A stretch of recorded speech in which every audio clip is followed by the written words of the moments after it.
Hello, everyone, and welcome to the Gooner Factory. So today we have injury updates. We have more links linking Mikel Arteta with a move to Barcelona. So we're going to be briefly talking on that, but the main point of this video is, I'm going to show you why the title this year will probably be decided in March. I have some good information to show you. So let's get into it.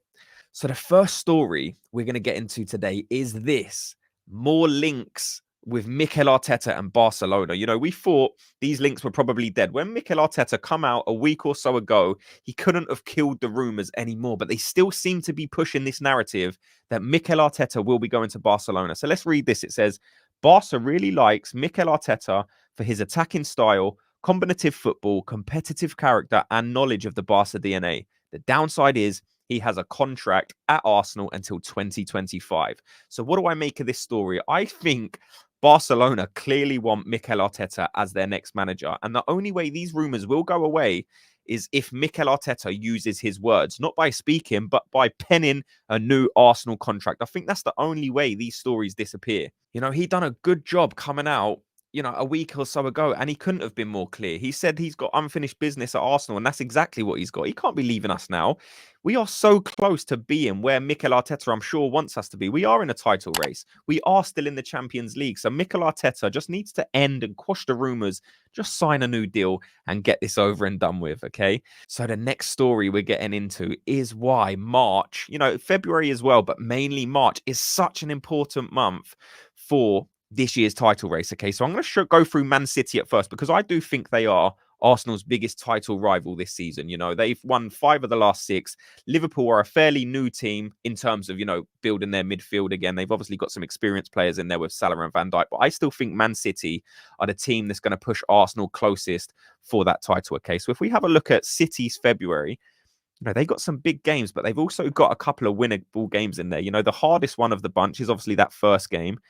17th of Feb coming up, Man City versus Chelsea. And that is the game where if Man City are going to drop points in February, that's probably going to be the game you can look at and think, right, that could be tough.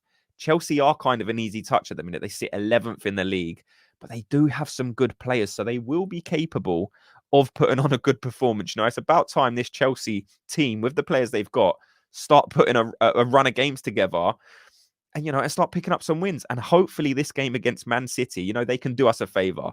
This will be the first time in a long time that I'll be wanting Chelsea to win a football match. If it brings Arsenal closer to the title, then so be it. I hope Chelsea rock up to Man City and take the 3 points with them. And then they play Brentford. And this seems to be a team that we've all got to play within this period, but they're not the team they was last season. They're going to places and losing games that they wouldn't have last year. So that could be a fairly easy game for all 3 of us. And then after that, they've got Bournemouth, an informed team, probably one of the informed teams in the league, to be fair, way overachieving in terms of probably the squad they've got. They've obviously got a very good striker, and that does help. So with Man City going to Bournemouth, maybe Solanke can pop up and score a couple of goals. And even if they get a draw there, that would be a fantastic result for Arsenal and Liverpool. But in terms of February for Man City, it does look like a fairly comfortable one with them. And we're going to look at their March, and this will tell you why March is so big. But before we do that, do me a favor. Just quickly hit that like and subscribe button. You have no idea how much it helps me out. So let's get into it. So Man City's games in March. Now look at this. This is where we're getting into it. So their first game in March, Manchester Derby. Man United aren't the best team in the world, but in a Manchester derby, you never know what's going to happen. And Manchester United do have the ability of getting a result there. It is a derby. You don't know what's going to happen. After that, they got the Champions League, so they're going to want to field a strong team for that. And then it's the big one, Liverpool versus Man City. And again, this could be a game where a draw would absolutely suit Arsenal. If they both can manage to drop points in this game, that could just suit Arsenal's title hopes. And then after that, they've got Brighton. Again, another tough game. But look at the game after that. They play Arsenal. So in the month of March, Man City have to play Liverpool, Arsenal, and Man United. March will tell us so much about Man City. But you'll see in a minute, they will tell us so much about Liverpool, so much about Arsenal as well. And that's why March, I am labeling the title deciding month. Okay, so let's look at Liverpool. So February, first of all, tomorrow they've got Burnley. After that, again, they've got Brentford. Like I said, we've all got to play Brentford. 2 easy winnable games for Liverpool, you would think. And then after that, they've got Luton. So in terms of Premier League, Liverpool have by far and away the easiest run of games in February. So you would expect them to take 9 points from 9 in that game. After that, they do have a massive cup final against Chelsea. But again, after that, they've got another easy cup game. So that shouldn't ruin their march going forward with the games they've got. So let's look at Liverpool's march, okay? So first game they've got is Nottingham Forest. Again, not the hardest game in the world, let's be honest. You would expect them to win that game fairly comfortable. So there's 4 games there that Liverpool could probably comfortably get 12 points from 12. And then after that is the massive clash against Man City. And then after that, they've got another big game, Everton, another derby, another game where anything can happen, another game where I'll be cheering on Everton for sure. And we know what Everton's like. It's an absolute bear pit in there at times. And for the derby, it will absolutely be that. So I'm hoping Everton can take points in that game. But even the game after that, Brighton, it's not an easy game. Yes, they got beat by Luton recently, fairly comfortable, but they are still a good team. And Liverpool do sometimes struggle with teams who play against them. Liverpool prefer playing against a team who plays a low block, invites Liverpool onto them, and Liverpool can just have free reign and do what they want. But against the Brighton team, De Zerbi will imprint his style of play in that game. He will try and push Liverpool. He'll see the success that Arsenal's had with Liverpool, and he'll want to print his own style on the game. And he could have success in that game. So there are 3 games in March where Liverpool are capable of dropping points. So let's look at Arsenal. Arsenal's February is the hardest one. I'm not going to lie to you. February for Arsenal is not looking good. Capable of picking up maximum points, of course. But there's a couple of sticky ties in there. We know we've got West Ham on Sunday. Tough game. I'm expecting us to go there. And like I said in a previous video, I'm expecting a 4-0 win. Not expecting, I'm predicting a 4-0 win. I think Arsenal have the ability to go there and put 4 past West Ham. After that, you've got Burnley, which is possibly an easier game. But if you go into a game like that with that mindset, it all of a sudden can come a difficult game. So Arsenal obviously need to keep their eye on the ball for that. But after that, they have Porto. And that's a reason why that Burnley game can be more difficult. Because look, you've got 3 days rest between Burnley and Porto. So what do? Do you field a full strength team against Burnley, knowing in 3 days' time you've got one of your most important games of the season? Are you still going to be able to field a full strength team? So do you rest a couple of players in that Burnley game to have a full strength team for the Porto game? That's probably what I'd do. Maybe that is risky. But that Champions League is so important for Arsenal that I think the Burnley game is winnable if you do drop a couple of your top stars.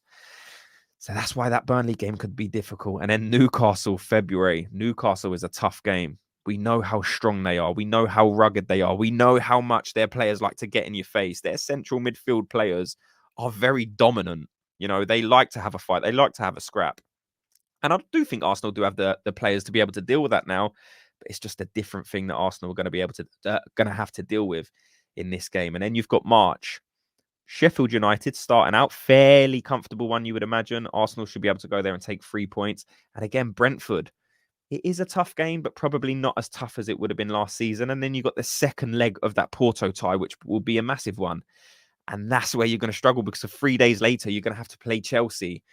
So you play full strength against Porto, same dilemma. You go to Chelsea, full strength again. Players are going to be tired because then after that, you've got a massive game. This could be Arsenal's title deciding game against Man City in March. If Arsenal go to Man City and win, Arsenal are going to win the title. If Arsenal can go to Man City and pick up the 3 points, that means we would have beat them twice this season, something we've never been able to do. If we can go there and do that, Arsenal will win the Premier League this season. And then just before we go, a quick injury update. So we've had injury updates. So we've got here Fabio Vieira. It said he's expected to return in February, but it doesn't give an exact date. Is Fabio Vieira returning going to transform Arsenal's team so much? Probably not, in my opinion. He would be a good player to have available probably for some of the lower league table teams. That's probably a game where Fabio Vieira can expect some game time. You're certainly not going to play him in a Liverpool game or a Man City game or something like that. But against these lower league sides, maybe Fabio Vieira's return could be helpful because if he does come in a game like that and play unbelievable, then that does give you another option in one of those bigger games. So that's interesting. Thomas Partey is saying here he should be available for the game against West Ham. but we got told he should be available for the game against Liverpool, and he should be available for the game that we had before that. So we'll just have to see what happens with Thomas Partey.